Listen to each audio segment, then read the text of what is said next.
Hoje nós vamos estudar a respeito da necessidade de um mediador e como que deve ser esse mediador. Bom, nós falamos que todos pecaram, isso está bem claro, não existe ninguém que não tenha pecado, e que por causa deste pecado, nós, todas as pessoas, desde Adão e Eva, se colocam numa condição de inabilidade de agradar a Deus, de atender à vontade do Senhor e de cumprir a lei perfeita de Deus. E que isso nos coloca numa condição, irmãos, de perdição, vamos falar assim, desesperadora.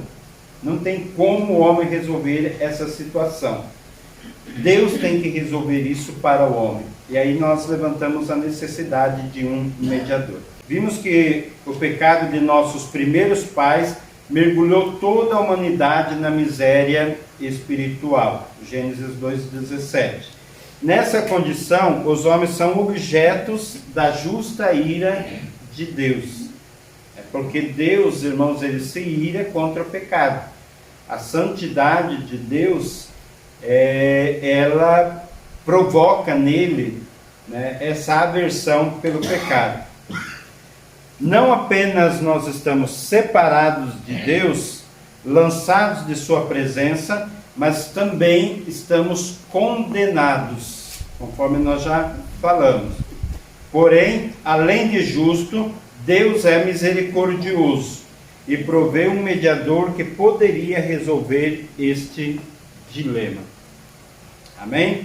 Então vamos ver. 1 Gênesis capítulo 2, o versículo 17.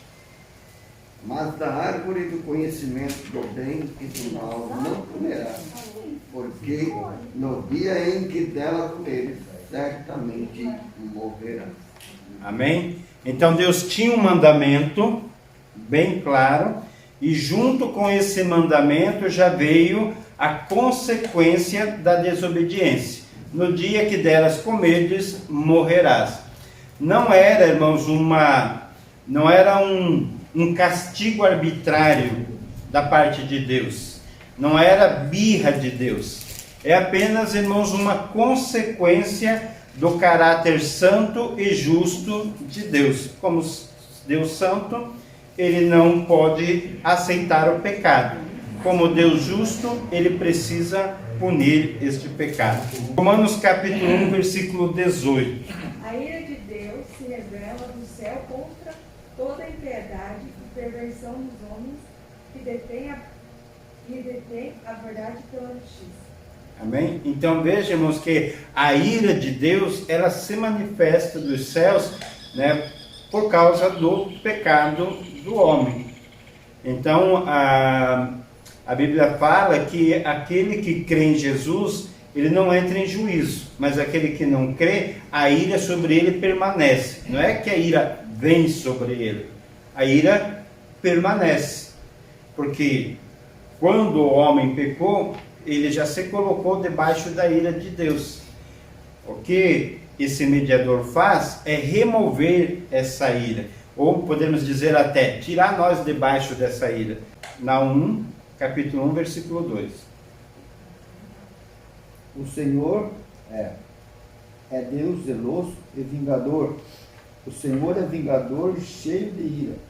O Senhor toma vingança contra os seus adversários e reserva indignação para os seus inimigos. Não é um retrato que a gente ouve ver muito de Deus, não é esse, né? De um Deus vingador, cheio de ira, né? Que vai destruir os seus inimigos. Mas faz parte do caráter de Deus. Porque se Deus é santo, ele vai se irar contra o pecado. E a ira de Deus, Deus diz aqui que Deus é cheio de ira, por quê? Porque o homem é cheio de pecado. A ira de Deus se manifesta dos céus por causa da iniquidade dos homens. Efésios capítulo 5, versículo 6. Ninguém vos engane com palavras vãs, porque por essas coisas vem a ira de Deus sobre os filhos da desobediência. Amém? Então você fazer uma pregação, né? Você construir, edificar um púlpito que não tem lugar para pregar, para falar da ira de Deus, é enganar as pessoas.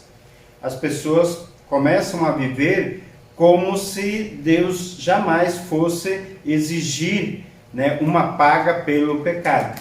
Mas não pode ser assim. Isaías 59, 2. Mas as vossas iniquidades fazem separação entre vós e o vosso Deus, e os vossos pecados encobrem o seu rosto de vós, para que vos não ouça. Amém? Então, a palavra santo, irmãos, na raiz da palavra santo, significa separado. Então, se Deus é santo, ele é separado de todo pecado, e o homem é pecador, o homem comete iniquidade, né? Aquelas pessoas que estão nessa condição estão separados de Deus, estão alienados. Efésios descreve essa condição, a condição do homem, como estando sem Deus no mundo. Deus está no céu, o homem está aqui no mundo, cheio de pecado, separado de Deus, sem acesso ao Senhor. Gálatas capítulo 3, o versículo 10. Todos aqueles, pois, que são das obras da lei estão debaixo da maldição, porque está escrito: maldito todo aquele que não permanecer em todas as coisas que estão escritas no livro da lei para fazê-las. Amém? Olha o grau de exigência, irmãos. Todos aqueles que desobedeceram à lei de Deus estão sob maldição. Por quê? Porque há um pronunciamento: maldito todo aquele que não permanecer em todos esses mandamentos. E nós pregamos, né, no último domingo a respeito disso. Quem cumpre a palavra de Deus perfeitamente? Quem que cumpre a lei de Deus? Se Tiago disse que se quebrar apenas um mandamento, se torna culpado de quebrar toda a lei. Ninguém consegue cumprir. Então, assim, do ponto de vista do comportamento e da condição do homem, todos estão sob condenação. Todos estão sob juízo. Salmo 145, 8. Benigno e misericordioso é o Senhor, tardio em irar-se e de grande clemência. Amém? Aí que nós começamos assim ver uma saída. Porque Deus, ele é santo, Deus, ele é justo, mas Deus também é amor e Deus também é misericordioso. E é por isso que ele já proveu um meio para a salvação. Quando ele lançou sobre a maldição sobre a serpente e proclamou as consequências do pecado sobre Adão e Eva, ele já, naquele momento, ele já sinalizou qual que seria a solução. A semente da mulher irá esmagar a cabeça da serpente. Isaías 42, 6, né? Eu, Senhor, te chamei em justiça, tomar-te-ei pela mão e te guardarei. E te farei mediador da aliança com o povo e luz para os gentios. Amém? Então aqui é um pacto, está falando, irmãos, da aliança da graça, né? O pacto feito com Deus Pai e com Deus Filho, para que ele se tornasse mediador, para que ele pudesse construir uma ponte, fazer uma nova ligação entre Deus santo e o homem pecador. Como que isso poderia ser resolvido? Isaías 6, o versículo 3. Reclamavam uns para os outros, dizendo: Santo, Santo, Santo é o Senhor dos exércitos. Toda a terra está cheia da sua glória. Amém? Abacuque 1:13. Tu és tão puro de olhos que não podes ver o mal e a opressão não podes contemplar. Pois toleras o que procede perfidamente e te calas quando por verso devora aquele que é mais justo do que ele. Amém? Naum 1,13. O Senhor é tardio em irar-se, mas grande em poder e jamais inocente o culpado. O Senhor tem o seu caminho na tormenta e na tempestade, e as nuvens são o pó dos teus pés. Então é o 3 mesmo. Como Deus é santo, Deus não pode contemplar o mal. Se Deus vê o pecado, irmãos, ele se ira, porque ele é santo, ele é separado do pecado. Nós vamos ver outro versículo que diz que ele acha defeito até nos anjos. Imaginem nós, né? Como que é? Nem os anjos são puros aos olhos do Senhor. Então Deus, ele é santo, não pode contemplar o pecado, e Deus não toma o culpado por inocente. Impunidade, irmãos, é coisa do homem, não é coisa de Deus. Deus sempre vai punir o pecado. Deus sempre vai castigar o pecado. Ezequiel 18:4. Eis que todas as almas são minhas, como é a alma do Pai. Assim também a alma do Filho é minha. A alma que pecar, essa morrerá. Amém? Olha, irmãos, assim, todos pertencem ao Senhor. Deus pode dispor da alma de qualquer pessoa. E como que Deus dispõe? Com justiça. Deus não pode, irmãos, evitar essa consequência. A palavra do Senhor, próprio Ezequiel, o Senhor diz que ele não tem prazer na morte do ímpio. Deus, ele não se alegra, Deus não se agrada em ver o homem sofrer a consequência do pecado. Mas para a natureza de Deus isso é inevitável. Porque a justiça de Deus, irmãos, é parte do caráter de Deus.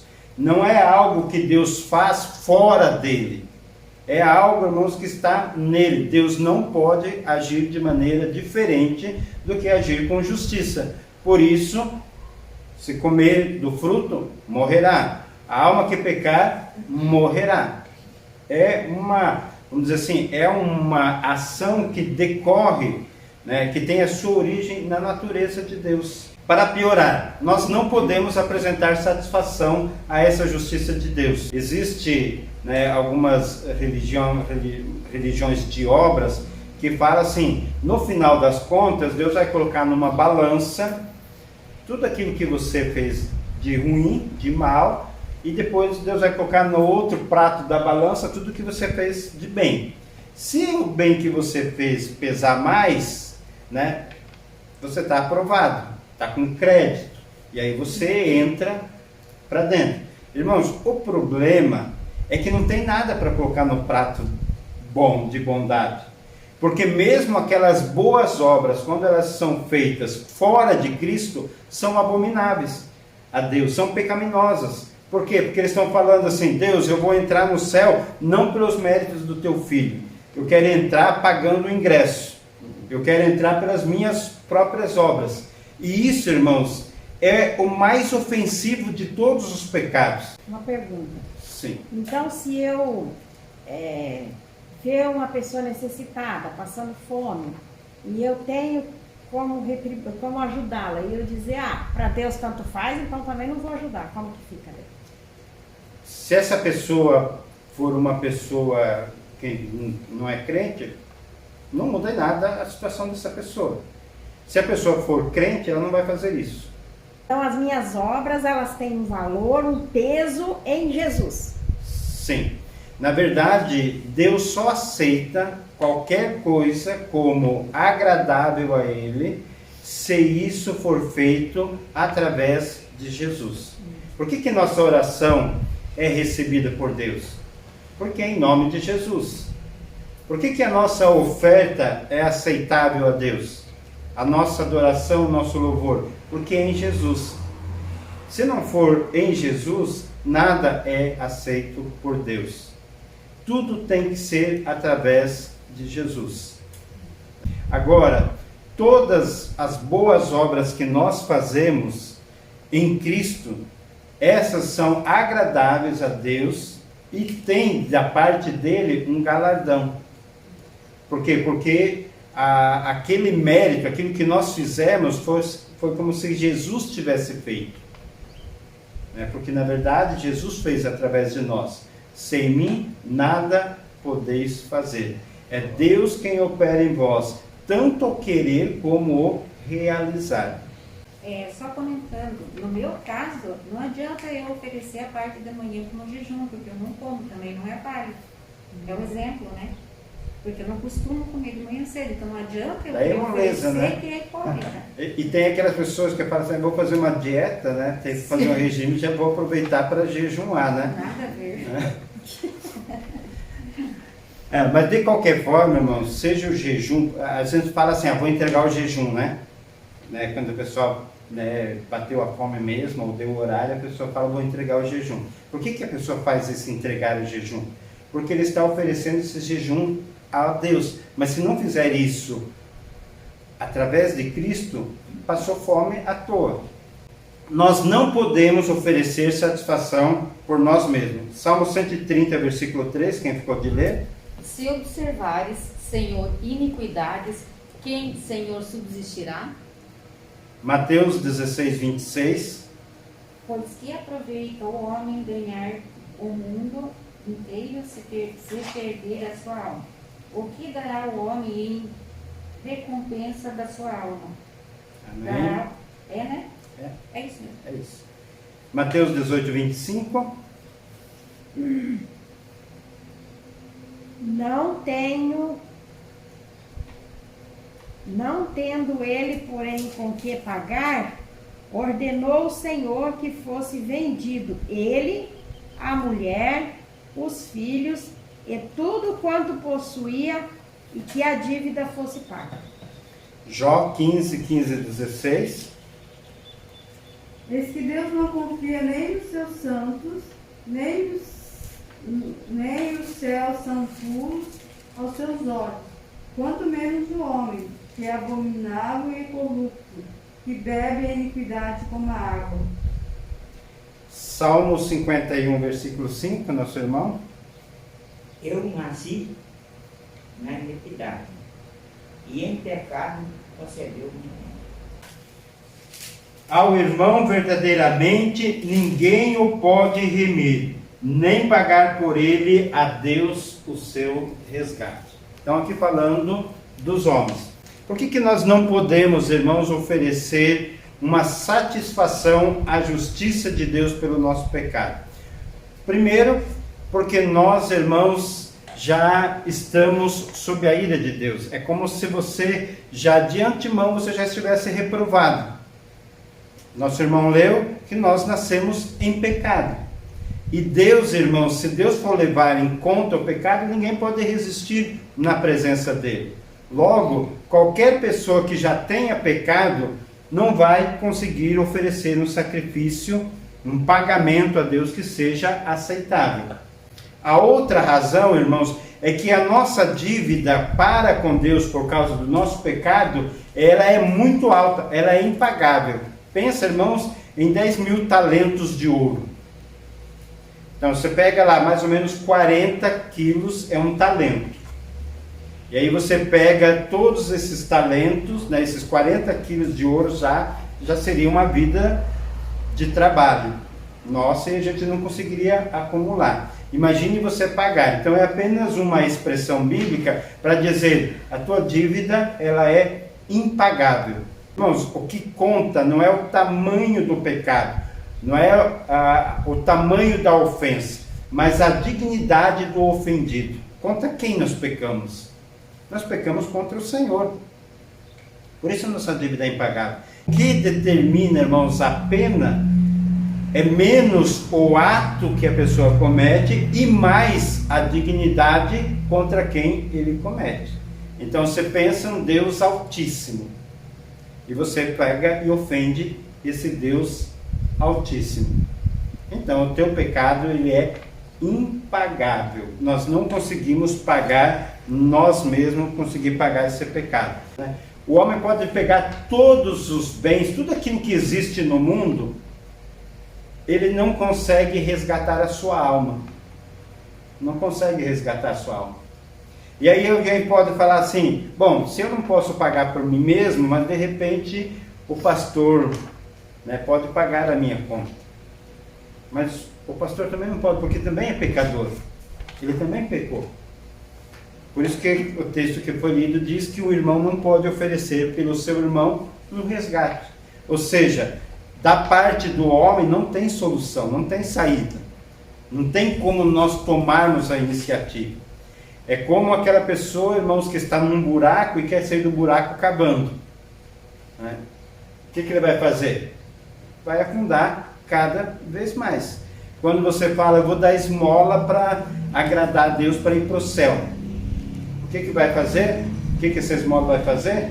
Te lançar mais fundo no inferno. Então o que nós vimos até agora? Deus é santo e é justo, a sua santidade, na sua santidade ele abomina o pecado, na sua justiça ele não pode deixar de punir o pecado, a sua justiça exige uma satisfação e o homem é incapaz de prover essa satisfação, de oferecer essa satisfação a Deus.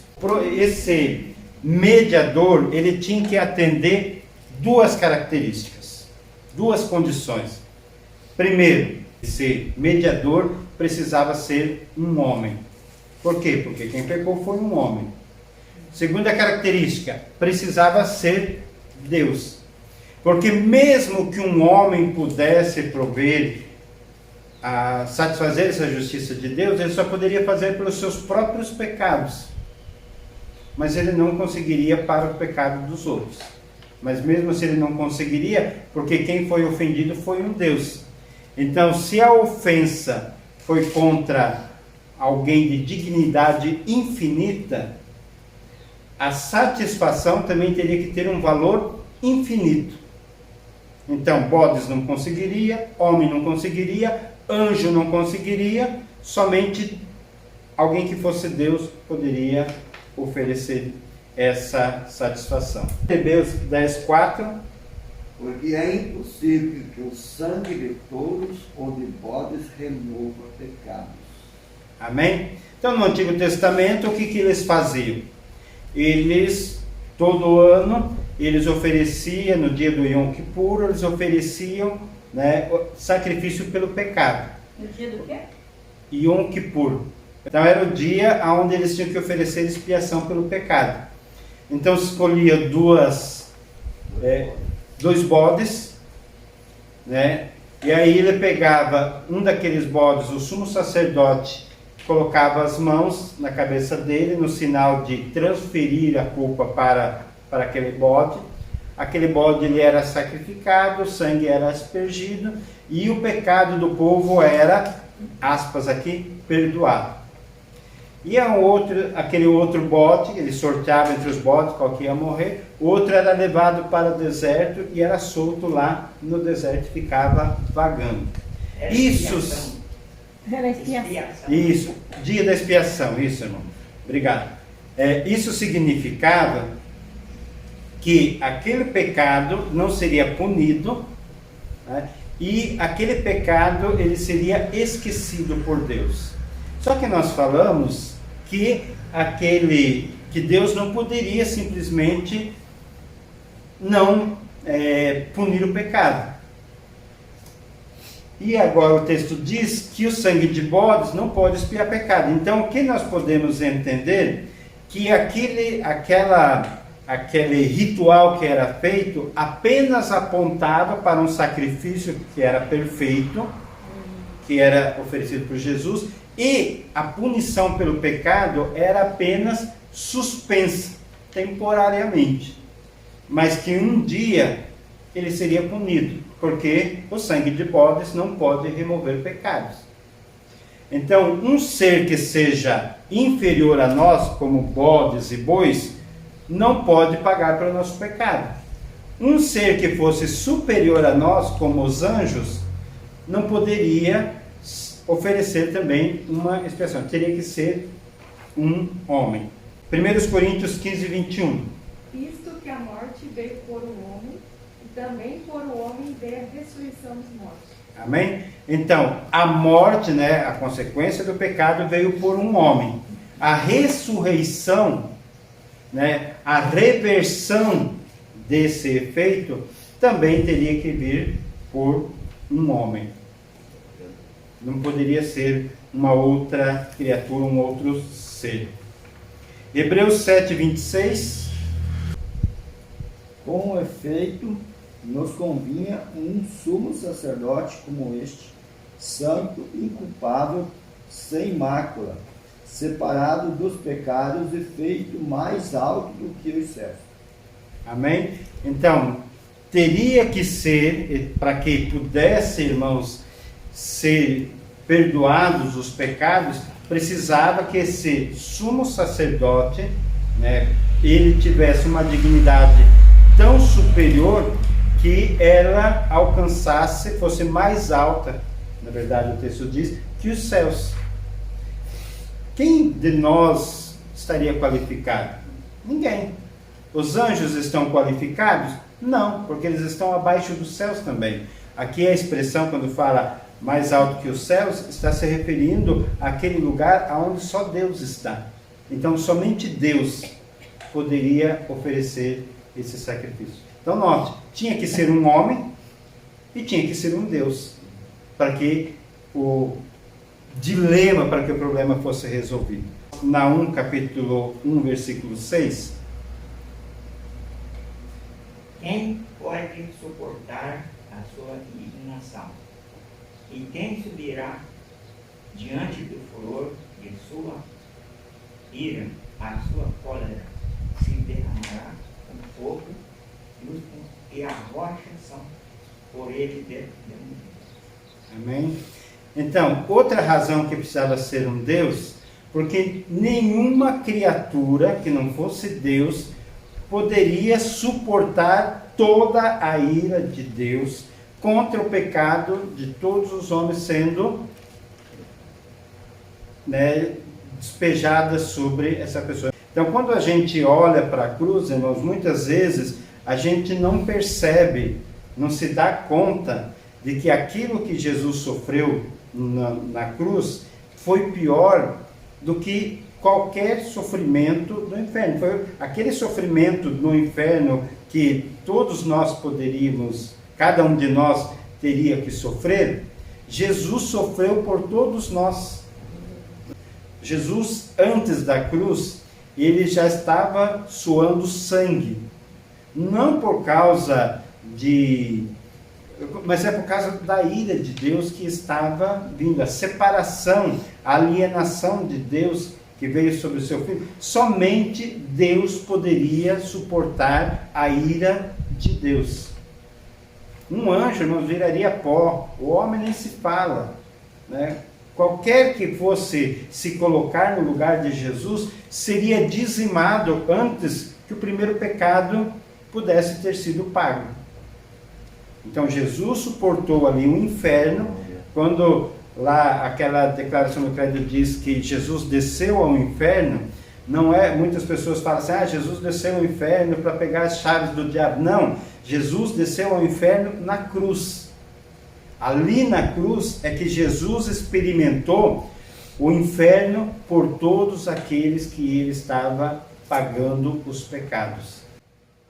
Jesus experimentou a realidade do inferno ali na cruz do Calvário. Jesus sofreu pelo pecado de todos aqueles por quem ele morreu ali na cruz do Calvário. Ele experimentou toda a ira de Deus concentrada nele enquanto ele estava ali na cruz. Tem alguns hinos que falam que Deus virou as costas porque não suportou ver o seu filho sofrendo ali na cruz. Não, Deus estava infligindo o sofrimento que Cristo experimentou. E por que Deus fez isso? Porque a sua justiça requeria isso. Deus derramou toda a sua ira, que ele derramaria sobre aqueles que seriam crentes, derramou sobre o seu Filho Jesus ali na cruz do Calvário. Por isso tinha que ser um Deus, porque de outra forma não suportaria.